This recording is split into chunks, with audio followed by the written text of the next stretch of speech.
right, everyone. It's the chapter you've all been waiting for. Let's get ready to rumble in God Valley tonight, ladies and gentlemen. In this corner, we have the greatest swordsman ever that was able to destroy a gate of justice, murder an admiral, snuck into Marie-Joie, and gave some back sass to the king of the world, Davy D. Rocks Zebek. And in this corner, we have the future king of the pirates and the father of Ace. And he doesn't have a mustache yet, but he's working on it. We have Goldie Roger.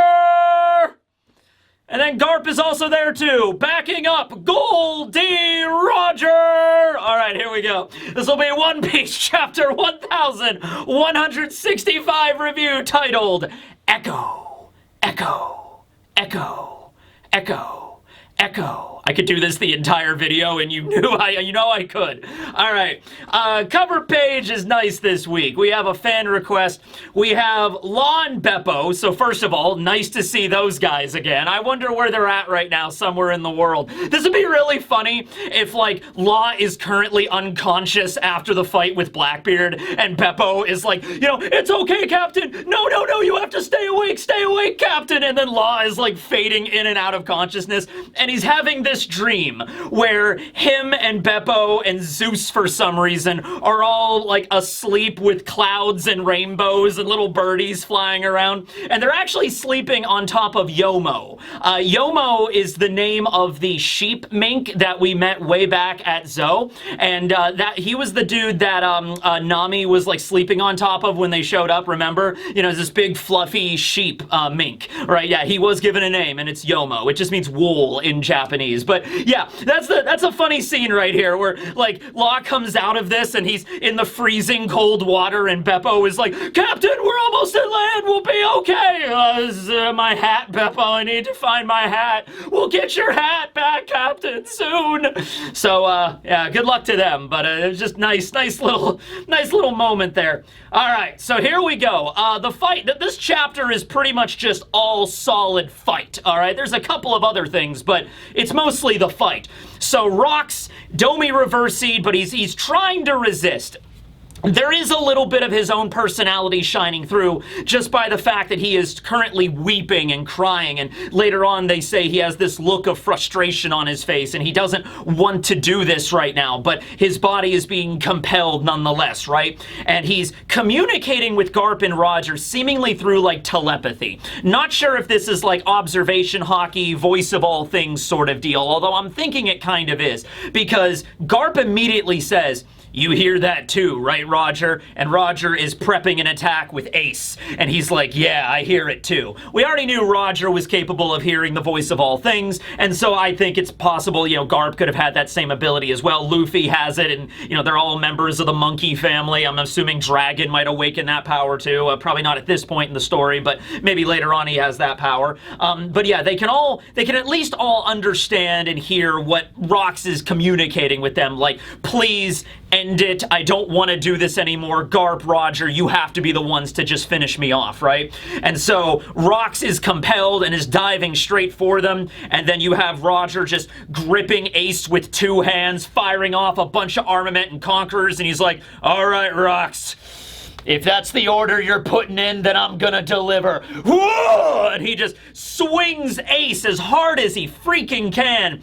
And then he's just heading straight toward them. And then Rox holds out his sword and they just clash right there. Just like, whoa! Ah! Whoa! You know, it's just crazy. Then you have Garp and he jumps up and he hockeys up his fist and he just brings it down and just punches Rox square in the center of the face. Just right into the nose. Just boom! And my goodness, you could feel the energy. Like, if anybody was standing even close to this battle, every single clash, like the moment when Ace and Rox's sword that we still don't know the name of clashed. By the way, there was somebody that commented that Rox's sword should just be called the Saber of Zebek. which is also the name of Blackbeard's flagship. That's perfect. Okay, so anyway, so Saber of Zebek and Ace clash. Anybody standing within like a kilometer of that is getting knocked out. Anyone standing close to ground zero of that is getting like all of their flesh peeled off, like they're in the middle of a nuclear explosion, all right? Like, this is insane. Same thing with Garp. Every single fist, every punch he makes, just hockey lightning firing off everywhere.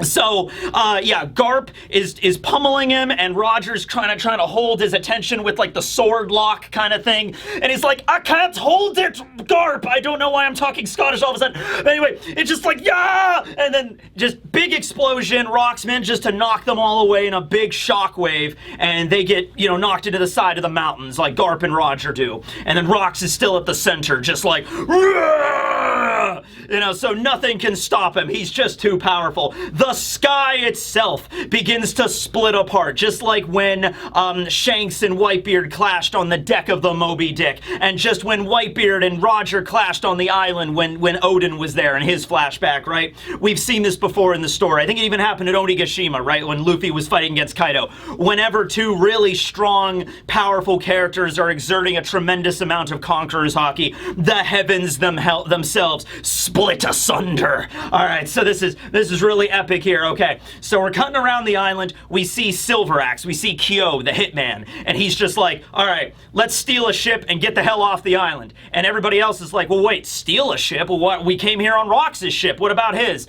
And they're like, you dumbass, the Rox pirates are finished. There's no going back now. I was like, all right, I mean, that's still a free ship.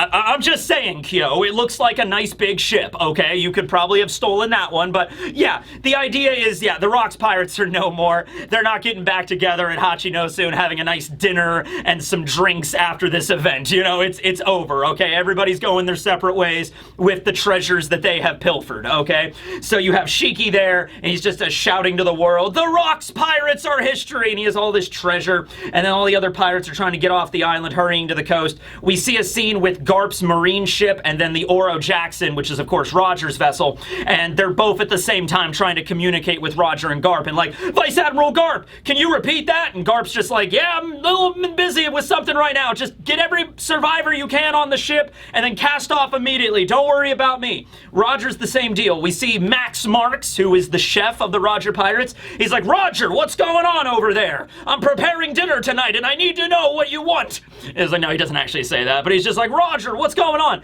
It's just like, get underway this instant. As soon as Rayleigh's group is boarding, just set sail. You know, wait for me at sea. Do not wait for me at the coast. Just get going. I'll be fine, right? And so both Garp and Roger at the same time, as they're, you know, removing the rubble, they're climbing out of the mountain. They're just like, I'll make it back for sure. Really dramatic, like, okay? And I gotta tell you guys, like, seriously, this next scene looks like something straight out of Dragon Ball Z, okay? I don't know if I'm the only one that noticed that, but the scene next, they climb out of the mountain, they step back down, walking towards rocks, so damn cool, like in an action movie. Garp and Roger simultaneously take off their clothes. Yeah, they just start taking off their clothes. Garp, you know the only way to beat them, right? Yeah, Roger. We gotta get nude. It's like, you read my mind. No, you know, Garp just takes off his marine coat, Roger takes off his captain coat, but it is like a scene out of DBZ, you know, where they're just like, all right, we gotta take off our weighted clothes. Garp takes off his marine jacket, it hits the ground and it just shatters apart, you know. My marine jacket was over 15 tons, Roger. Yeah, well, my captain coat was 20 tons. You know, they hoist off their jackets, you know, pick up their, Roger picks up his sword, Garp picks up his fist, I guess, I don't know, and they're just like, all right, you know what, Roger? I came to this island to bring you in and put you in irons, and now look at what happened. I didn't expect this. And Roger's like, yeah, you think I expected this? We came here to save Shaki. And then also pick up some treasure along the way. You know, we're pirates. And then we were expecting just to bail. I didn't expect we were gonna fight demon rocks today. I don't know what that spider thing was. That thing scuttled off somewhere. We don't know what's going on. It's just like, yeah, well, how about we call a temporary truce? Roger's the one that proposes that. And Garp's just like, well, I can't say I'm too thrilled with the idea, but I mean, What else? Is like, no, Roger, I don't want to join a truce with you right now, and we fight the demon Rox god together. I mean, separately. It's like, yeah, no, it's like they have to work together here, okay? So Rox charges again. He, lets out a mighty thrust with his sword that just obliterates the boulder behind Garp. Garp jumps over him. Roger jumps in the air, 2 hands on Ace, double kind of like over the head swing right down on him. Garp breaks out his special technique, the foot locker. He just grabs Rox's foot. Remember, Rox has, expanded in size a little bit because of the Domi Reversi, right? So even though Garp and Roger, they're big dudes. They're easily both over like 6 feet tall by, our standards. They're pretty big, but like Rox is effectively like Whitebeard size right now, if not maybe a little bigger. And so Garp just kind of grabs his foot and is just like, hey, Rox, this form, this curse that's affecting you, can't we undo it somehow? And he kind of like flips him around and throws Rox into the ground, and then, Roger comes down with, bringing down the sword, hits him apparently dead on. Like, Rox got thrown face first into the dirt, and then Roger brought down the sword, and we just see a giant, insane burst of hockey coming out of that attack. So, yeah, they're bringing it up, though. They're not dumb, okay? They're brutes. They fight with physical strength. That's what they do. But they are kind of like, all right, is there any way we could reverse this? Because clearly you do not seem to be want to doing this, Rox. This doesn't seem like you. So, can we reverse this curse somehow, right? Now, from what we learn here, they really can't, or at least they don't come up with any good ideas. I'm assuming there is a way to reverse the Domi Reversi, reverse the Reversi, but that's probably honestly going to involve like Luffy's Sun God fruit, if nothing else. Like, I could see Luffy unlocking the power to do that, but other than that, I don't think you're just going to be able to brute force your way. Like, I know, I have an idea, Roger. What's that, Garp? Let's hit him really hard, and then maybe that'll knock the evil spirit out of him. That's not how you're performing this exorcism. You know what I mean? Like, that's not how this is going down. The only way, well, I mean, in a way it does, but he's going to die in the process, right? Like, that's the only way you're actually going to stop his rampage. So we cut over to Rayleigh and Shocky's group and the Roger Pirates. They're almost at the ship. Gloriosa arrives, because Gloriosa has nowhere else to go, so she's just like, hey, nice ship. You don't mind if I tag along, right? And she runs up to Gabon and says that, and Gabon's like, Gloriosa? Okay, I suppose. So I guess Gloriosa is tagging along with the Roger Pirates. Kind of curious on how that's going to go. We know that Elder Neon, after she spent some time as a pirate, she's eventually going to end up saving the Boa siblings. But that's not for several more decades left. I mean, this is 38 years ago. I don't even think, Boa and her sister's even born at this point. So, no, Boa's only like 30 years old. Yeah, so I don't know how long Gloriosa pals around with the Roger Pirates, but I think it might be for actually a little while here, where it's possible she could have traveled with them for like the next 10 years or so, and then around maybe 28 years ago, 27 years ago, she leaves because she wasn't there during Odin's flashback.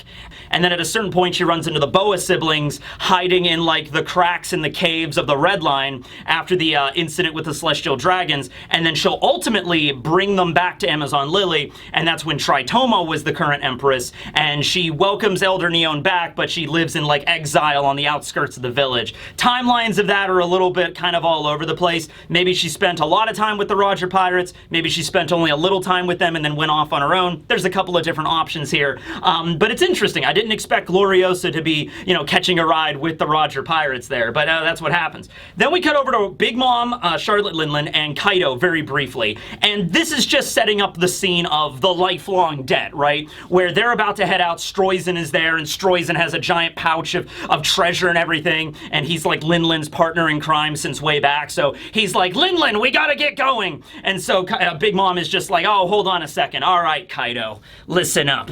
I'll let you have this devil fruit, but you now owe me a lifelong debt that can be called upon anytime, anywhere, all right? And Kaido is just like, Linlin, you lost fair and square. I ate the dragon fruit, and now I'm gonna go out and start my own pirate crew, where brutality is the only thing that matters. Yeah, so Kaido is literally doing the, I'm gonna start my own pirate crew with blackjack and hookers. He's basically doing that, right? And so he kind of does. He basically kind of was, yeah, okay. And so that's the moment there that way later on in the story, after Whole Cake Island and the Straw Hats go to Wano, and Big Mom knows they're going to Wano, and she knows Kaido rules over Wano, that's when she calls him up and is just like, hey, Kaido, that life debt you owe me, I'm cashing it in for the Straw Hats. Probably not what Big Mom expected when she says, one day I'll come to collect what you owe. And Kaido is just like, I'll crush you when that time comes. Which, that's also, I mean, they did fight very briefly before they settled their differences and were like, let's beat the shit out of the Straw Hat Pirates together. That sounds like fun. And hey, that's how they both ended up in the hole.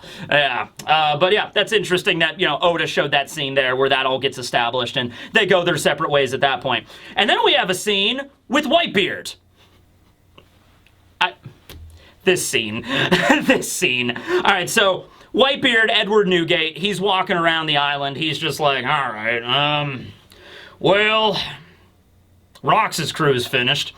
So, by the way, I don't know exactly how he wandered off, because it seemed like he was fighting them, you know, like he was there alongside Roger and Garp fighting against Rox, and he even said, like, Rox, maybe he doesn't want to kill Rox. Maybe, honestly, that's probably the thing that makes the most sense, where he's just like, you know, I don't want to be the one to kill Rox. Even in the last chapter, he didn't even use Murakumo Giri. He, like, deflected the attack using his arm, using the Gura Gura no Mi, but he didn't seem like he wanted to kill him. So, it makes sense that he would have just left, but I don't know. He's trying to find a way off the island. And then a pirate on top of a rock kind of looks down and is just like, hey, Newgate, you're the one that broke that mountain in half, weren't you?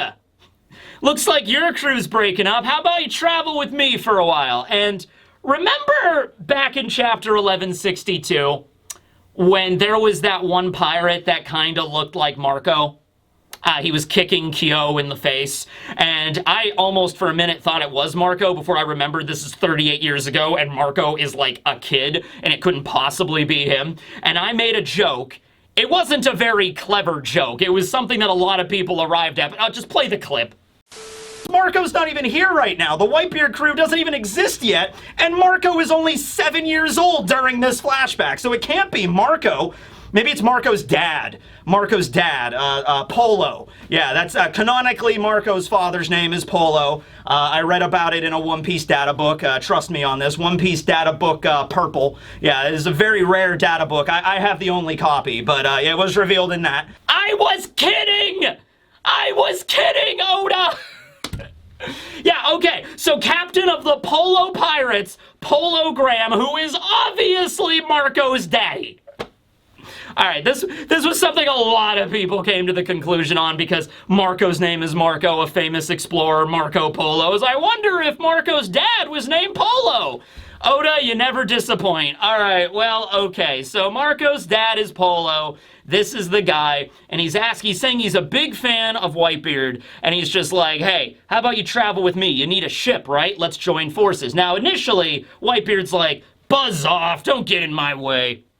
Obviously, the two end up working together, and remember, ultimately, Whitebeard wants a family. That's what he's really all about, right? So I think this is really going to start it off here, because we know this is 38 years ago. We know that 30 years ago, the Whitebeard Pirates are already well established, you know. Andre was on there, Apoida, Vista, Marco as an apprentice. They were all a part of the Whitebeard Pirates when they arrived at Wano 30 years ago, and Odin joined their ranks, okay? So it's 8 years we have to really kind of fill out Whitebeard's story. And I think it's going to be Polo and Whitebeard working together, not as like, you know, not like Whitebeard is the first mate. I think they're going to be like joining together as like joint captains of whatever crew, you know, I guess the Polo Pirates, I suppose. Polo's gonna die at some point. It's gonna happen, and he's going to basically leave Marco in the charge of Edward Newgate, and that might be the thing. I mean, Whitebeard always wanted a family, but that might be the moment here where, like, right now he seems kind of annoyed with Polo, like, get out of my sight, I don't care, I'm not joining your crew or whatever. But they might actually end up becoming good friends and, like, drinking buddies and all that shit. And then, you know, cut to a few years later, Polo's dying with, like, an arrow wound, and he's like, I'm not gonna make it, Edward. I'm not gonna make it. I'm not gonna see the sunrise. This phoenix ain't rising from the ashes. And it's just like, oh no, Polo, my best friend. Watch over my son, Whitebeard. Watch over him. and then he dies, and then Whitebeard's like, no! And then, you know, that might kick off, you know, it's where Marco joins and everything, and the Whitebeard pirates, and there might be, hey, maybe there might have been some members of Polo's crew that eventually become members of Whitebeard's crew. Like Andre might have been a member of the Polo pirates, and then they just transferred over to Whitebeard's crew. Maybe something like that happened, right? But yeah, he's clearly Marco's dad. Don't know if he has the Phoenix Fruit. There's actually a theory that was out there that because of the nature of the Phoenix Fruit being a mythical zone, what if Polo had the mythical Phoenix Fruit, died, and then Marco is somehow born from the ashes, or he's not actually his son, he's this like clone or something. I don't think that's the case, because Marco would still be alive at this point. He would just be a real little kid. He's like 7 years old during the flashback here. So I don't think it's anything like that. Although, when we see Polo jumping off the rock, I don't really know. It's just one panel. He might just be jumping down, or he could be floating down. Either way, he doesn't have wings or anything, so I don't think he has the Phoenix Fruit. I think that is something that just Marco ended up getting. But yeah, that's the beginning of a great friendship right there, I'm sure. Okay. Hey there, Edward Newgate, would you like to be my son's godfather? You know?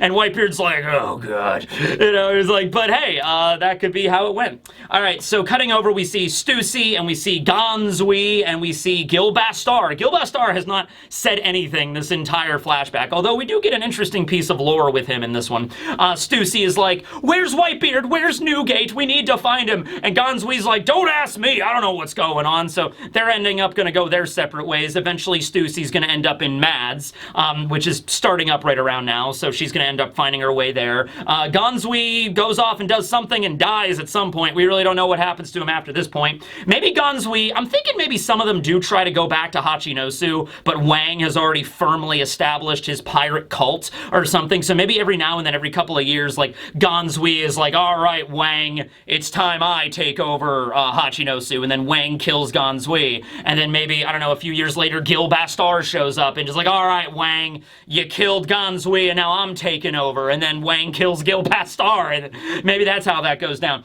So, Gil Bastar is holding a bunch of gold, and next to him is a ghost. But not just any ghost. A ghost that looks remarkably similar to Perona's ghost with her Horo Horo no Mi powers, okay? It has the same basic, like, derpy kind of expression with the tongue sticking out. The head is shaped a little differently, but it's clearly a ghost that Perona uses later, which means Captain John uses the Jiki Jiki no Mi, currently Kids. Gonzui has the Bomb Bomb Fruit, currently Mr. 5, Gems. And Gil Bastar was the previous user, or a previous user, of the Horo Horo no Mi. And if you have ever read, I have it right here, Wanted, this makes so much sense. Oda is doing a deep cut here, and you might not even realize it, okay? So Wanted is where Gil Bastar originates from, and it's one of Oda's, like, very, very early works. In fact, it might be the first thing he ever published or got published in Jump as, like, a one-shot sort of thing. The art style is a lot more basic at this point. I mean, Oda would have only been, like, 17 years old when he drew it, but it's still really good. It's like a Western kind of style thing. And Gil Bastar is, like, the fastest gun in the West kind of guy, right? And there's a dude, I think his name was like Wild Joe or something like that, and him and Gil Bastar were dueling once, and Gil kills him. He literally does the, what's that over there? And Wild Joe's like, what? And then Gil just shoots him in the head and he dies. Wild Joe becomes a ghost and then begins to follow Gil around for the entire chapter. That's kind of like a dynamic they have between them. And so he's a ghost and Gil's the only one that can see him, and they're like chatting and having banter back and forth. So the fact that Oda gave him the Horo Horo no Mi that allows him to summon ghosts is perfect. It is the perfect deep cut. So there we go. We have that. Gil Bastar had it. He's gonna die. Gonzui's gonna die. John's gonna die at some point between God Valley and the current story, and their devil fruits all end up, you know, at some other place, right? And that's just how it goes. Now, interestingly, Gil does end up as a general zombie on Thriller Bark, and Perona also is part of the Thriller Bark Pirates and has the Horo Horo no Mi. So I'm curious of whether or not, I'm sure Moria didn't personally, you know, involve himself in the death of all the general zombies, But what if with Gil he did? What if Moria's crew were the ones that ultimately killed Gil Bastar, got their hands on the Horo Horo no Mi when it reincarnated, and then when Perona joined, that's when Moria presented the fruit to her? That's very possible indeed. Next, we cut back to the Marine ship that Dragon arrived on, and oh man, Dragon is pissed. So Dragon literally gets on the ship. You know, he hasn't saved the kids. I mean, Shanks is saved, but he doesn't know that. And so the only thing Dragon can think of, I guess, to do is to try to help as many more people on the island that are not being allowed on the Marine vessel, all right? So Dragon takes out his gun, which I guess would just be a tranquilizer gun. Maybe he stole an actual rifle. I don't know. And he, like, takes his commanding officer hostage. And he's just like, all right, you're going to let all of these survivors on the island on the ship right now. You're going to do this. What do you mean you condone this shit? Dude, you know about this? And Dragon is, like, just pointing a gun right at his CO, and he has him on the ground. He's just like, did you know about this? And so, and all the other Marines are like, Dragon, calm down, Dragon. Bring those survivors on board right now. And I'm assuming they do. And they're like, this won't end well for you, Dragon. Bring it on, I'll fight all of you! And so, Dragon is wow, okay. So, okay.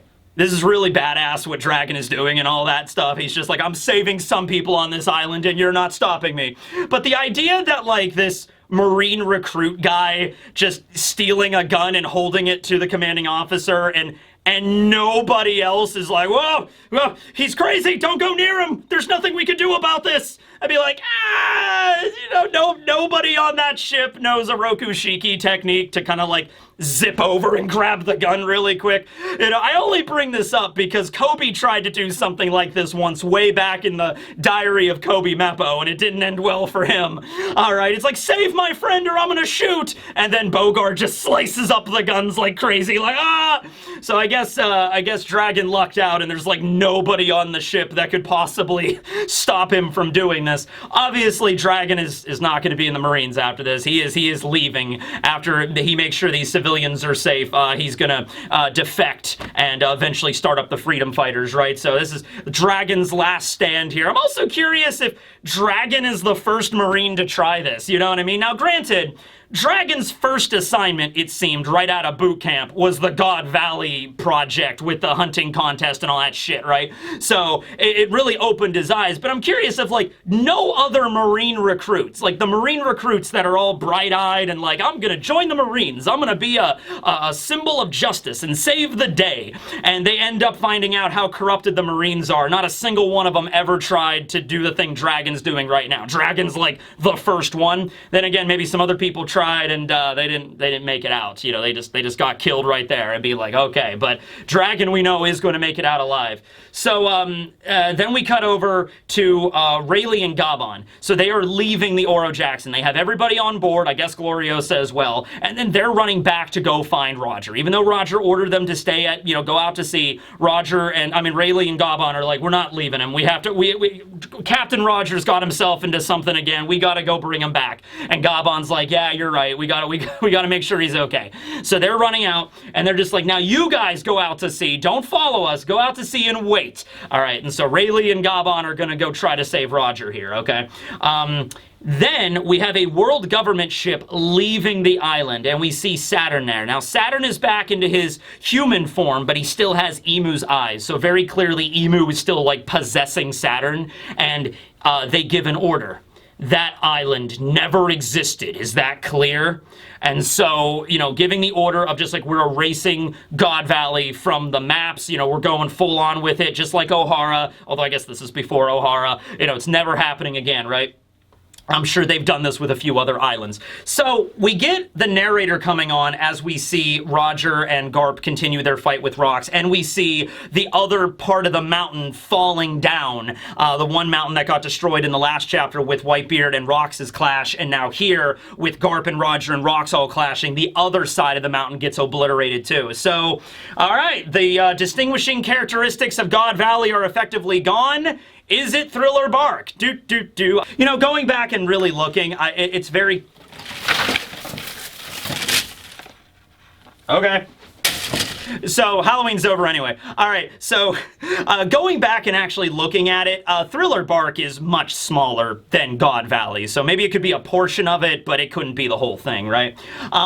So the narrator comes on and says, the records that were kept by G11 and Cypher Pulse 6 concerning the top secret Level S special mission on God Valley are sparse. The names of the participants of the human hunt were purged from history. Little is recorded regarding the site of the incident. Information regarding the island's whereabouts, its size and population were also purged. The number of casualties remains unknown to this very day. Ominous.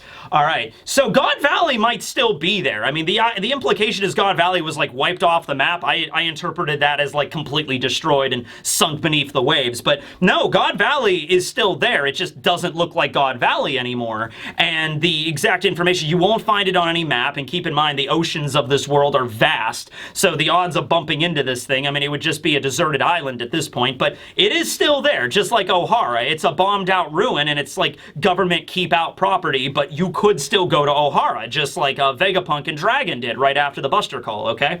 I do find it interesting they mentioned G11 and Cypher Pulse 6. So G11 is a Grand Line base. All the G prefixes for the Marine bases are in the Grand Line, and this is in the West Blue. I'm assuming G11 was the base in the Grand Line, the closest to God Valley via the Grand Line. You know what I mean? They have to go that way. Like, for example, Dragon probably was a Marine stationed at G11, and that's why his, platoon was sent here, okay?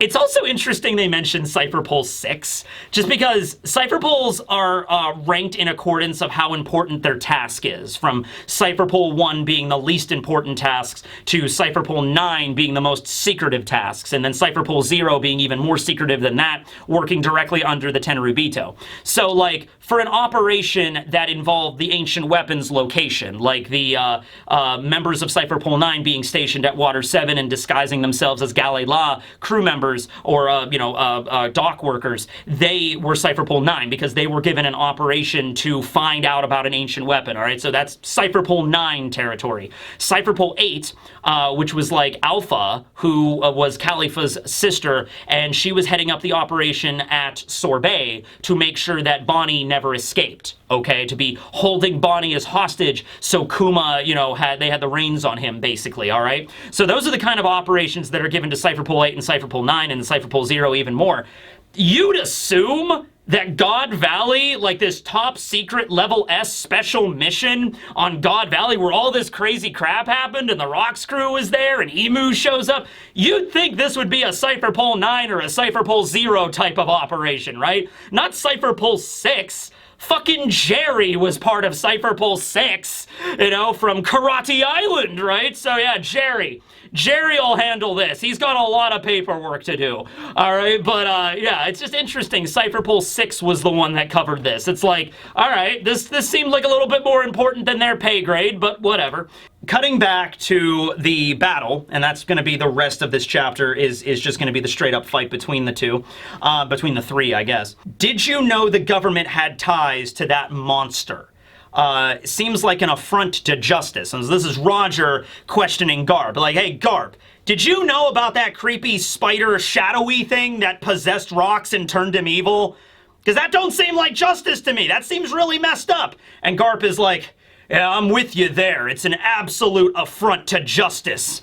And then Roger's like, okay, all right, good. We're on the same page then. So, hey, if you want to leave the Navy and defect because you had no idea that this was going on, join our crew. Be a pirate, Garp, and let's go out to sea and do stuff. And then Garp is like, hell no.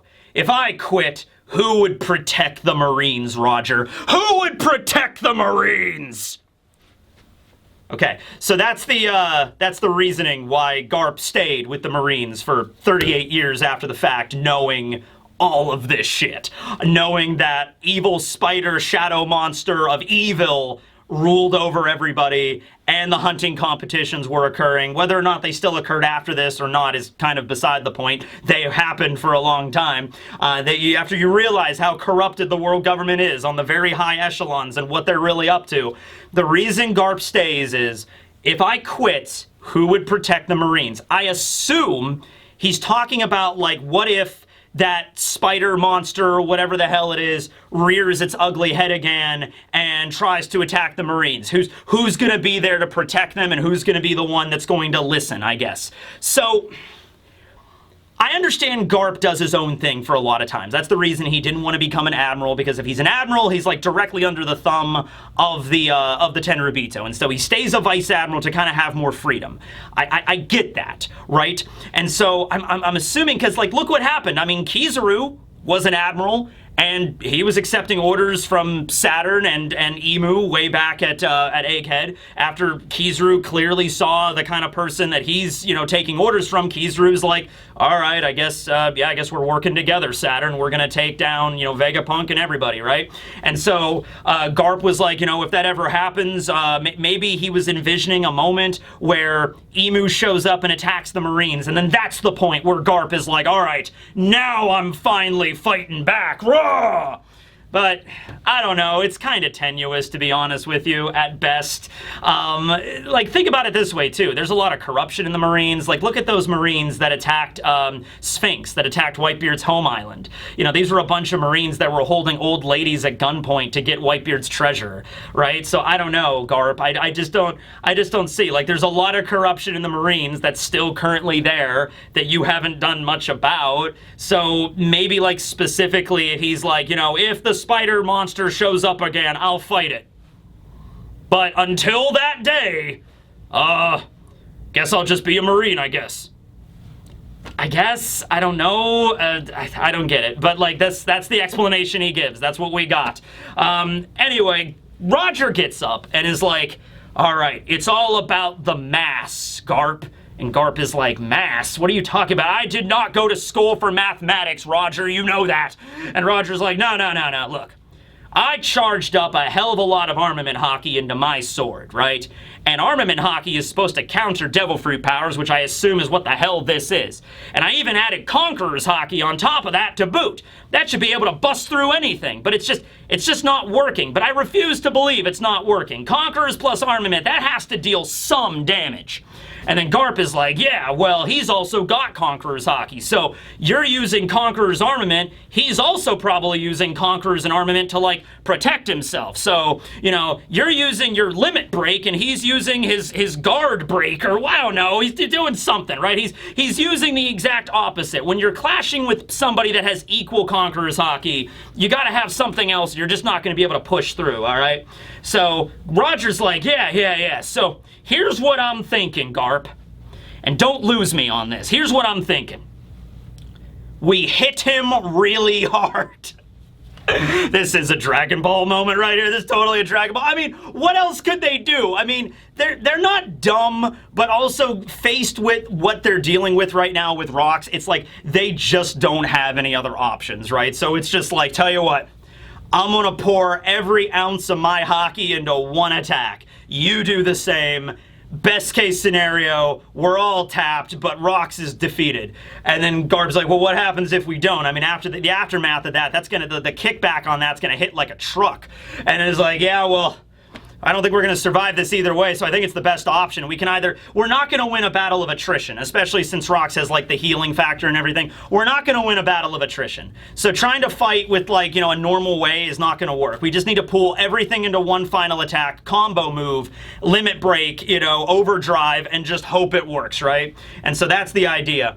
Roger even says, either way, it's going to take all three of us out of commission. So this is probably why Rayleigh and Gabon were heading back, because Roger and Garp are probably not going to be able to move after this attack. It's going to be like some Naruto Sasuke type deal where they're just on the ground like, like they're not going to be able to do anything. And so maybe we could have Rayleigh pick up Roger and bring him back to the ship, and maybe Gabon would be like, all right, Garp, I'll bring you back to your ship. I'll make sure you get back to your ship too. And so they're going to pick them each up and head back. Probably is what's going to happen here. But this attack they're exhausting their hockey. They're just going to give everything they have, right? And so they're looking at Rox one final time before they launch the attack. Hey, Rox, I don't know if there's any words that'll comfort you at this point. I don't even know what's happened to you. But I do know one thing. I could feel your frustration. And we just have a close-up of Rox's face, and he's crying and snot running down his nose, and he's just like, I don't want to do this. And so they're like, all right, it's time. And so Roger, these are their strongest attacks at this point, guaranteed. So Roger takes out Ace, and he begins to spin it like crazy with one hand. He's like spinning his sword. I don't even know how he's doing it exactly, but he's doing it. It's like, there's no times for tears, and he's like rubbing his eyes as he's charging up this attack. Kagusuchi. Ace is the name of Roger's attack. And then Garp just kind of starts like doing the thing that like Luffy does when he's using Gumu Gumu no Cannon. He like charges up the attack a little bit and then he launches one big one. So Garp is just kind of like he's just doing this infinitum and just like, all right. And so Rocks charges, and then at the same time Roger swings Ace, a burning fiery Conqueror's armament hockey attack. Kagusuchi Ace, boom! And then Garp's attack is infinitum explosion. And so he's basically using Gatling. He's using, you know, Luffy's Gatling, but he doesn't have the Devil Fruit. He's just that powerful. Gatling! And then just like a foray of fists and blade strike into Rocks and just like obliterate him. The shadows begin to just dissipate all at once. And then we see Rocks not completely fading away. He could actually recover from this, honestly. But we see him beginning to disintegrate, though not completely. And the narrator just comes on and says, the disbanding of that chaotic crew, led by Rocks D. Zebek, would lead in an undeniable echo. The Rocks pirates destabilized an entire era, and the tremors of their legacy would continue to shake the world. And then the last panel is just, we see God Valley completely unrecognizable now without the mountains, and just the final shockwaves of hockey just emanating off of it.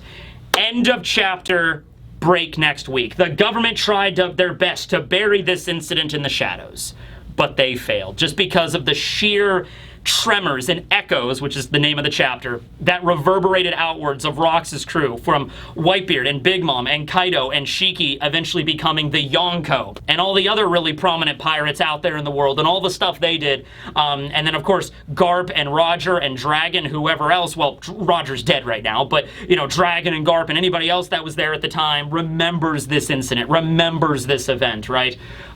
So yeah, I mean, like, the whole idea with overcoming the recovery seems to really be just use more Conqueror's hockey, you know, because they're using Conqueror's hockey to recover and like block the damage, so you got to use more Conquerors to break through.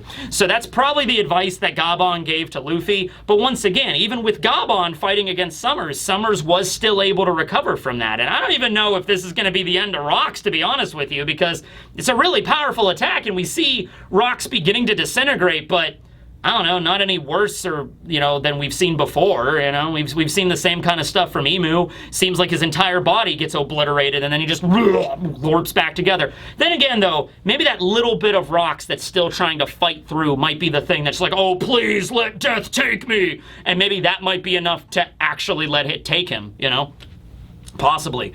But yeah, that's the end of the chapter. Break next week. Really intense one. The battle was a hard-fought one. I can't wait to see this in the anime. That's just going to be absolutely wild. But really, it just goes to show, like, Roger and how he fought. He's the one that eventually kind of, like, came up with the idea of, like, hey, listen, Garp, we gotta, you know, I'm adding hockey out the ass, but it's not doing anything. We need to figure out something else, and if it's not working, then we're just gonna die, I guess. Right? And so they pull all their energy together and launch that final blow.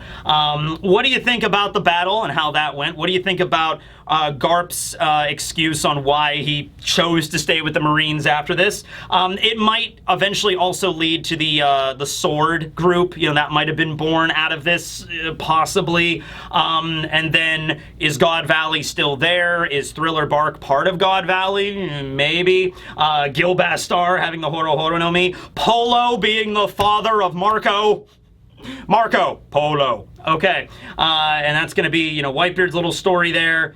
We could do a bunch of spin-off novels like to this, like Whitebeard's story, Kaido's story, Charlotte Linlin's story, Shiki's story. We do little light novels for each of the Yonko. Let's do it. That sounds like fun, right? But yeah, that's like most of the chapter was just the fight, and so Gloriosa is also tagging along with the Roger Pirates. So how's that gonna go? Anyway, that's the review. Pretty intense this week. I will see you back here in 2 weeks. I'm thinking the next chapter is still going to be the flashback. We're probably going to see the aftermath, the ramifications of this. We'll cut to see Morgan's writing a news story about Garp and how much of a hero he was. We'll see Garp and Roger being taken back to their ships. We'll see maybe Gloriosa being on the Oro Jackson talking to Roger a bit, trying to nurse him back to health or something. I don't know. We'll see some stuff with Shaki. We'll see some stuff with Shaki and Rayleigh. We'll get to see maybe Harold again. Maybe we'll focus back. All right, well, that was crazy with God Valley. Anyway, moving back to the focus on this flashback, what's up with King Harold? You know, I would love it if they're all leaving and then they run into King Harold's ship out at sea. Be like, oh, we were heading to God Valley, but I guess we got here too late. Anyway, what's up? What happened to Rocks? That'd be so funny if Harold shows up late. That'd be great. All right, anyway, that's the video.